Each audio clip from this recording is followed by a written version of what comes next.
Yes, it's that time. Gobbet Puss, 63. Hitchcock didn't know the half of it. From November 21st, 2008. When I was a kid, the most horrible scene in the movies, to my way of thinking, was that scene in Gone with the Wind where they lop off the guy's gangrenous leg without any anesthesia, and Miss Scarlet goes running out of the church in a panic. Still gives me the willies. The second most horrible scene was the lady with her eyes pecked out in the birds. The eyes are one of those areas that I hate having anyone get near. It took years to get up the gumption to get to contact lenses. And I won't even tell you about the lady who had a pneumococcal eye infection that ruptured during the exam. Well, I guess I did. Ugh. While birds, of course, never swarm, attack, and kill people, they are good at spreading diseases.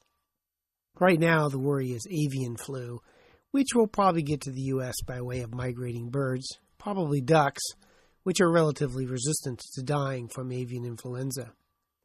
You can't stop a duck, and that has extra meaning to me as a University of Oregon grad, with what has to be the second lamest mascot in the state.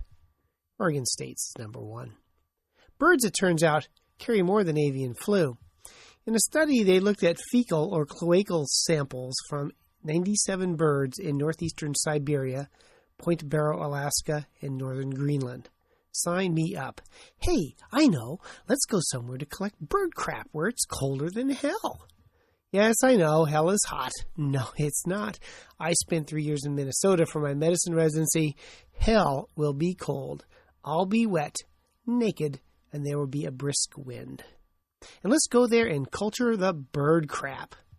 See, no matter how bad you think your day is, someone's is worse, and they're usually graduate students.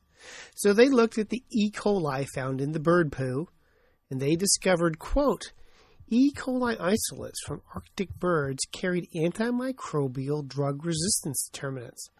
Among 17 antimicrobial drugs tested, resistance was detected in 14. Resistance was observed in 8 isolates, 4 of which displayed resistance to greater than 4 drugs and occurred most often to ampicillin, sulfamethoxazole, trimethoprim, chloramphenicol, and tetracycline, end quote.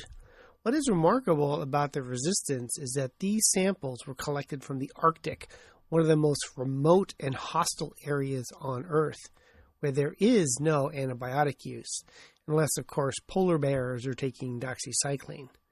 It is postulated that migrating birds picked up the E. coli when in more temperate areas and brought them north. Resistant E. coli have also been found in isolated human and animal populations that have little or no exposure to antibiotics, and migratory birds are thought to be a potential explanation for this antibiotic resistance. They suspect these resistant organisms were of a clinical origin as they had the same pattern of resistance as E. coli found in hospitals. Yet another way for antibiotic resistance to spread, but at least Homeland Security, by watching our borders, can keep out the migrating birds. We just need to have a high enough wall. A relevant reference for this Gobbet Puss, dissemination of multi-drug resistant bacteria, emerging infectious diseases, January 2008.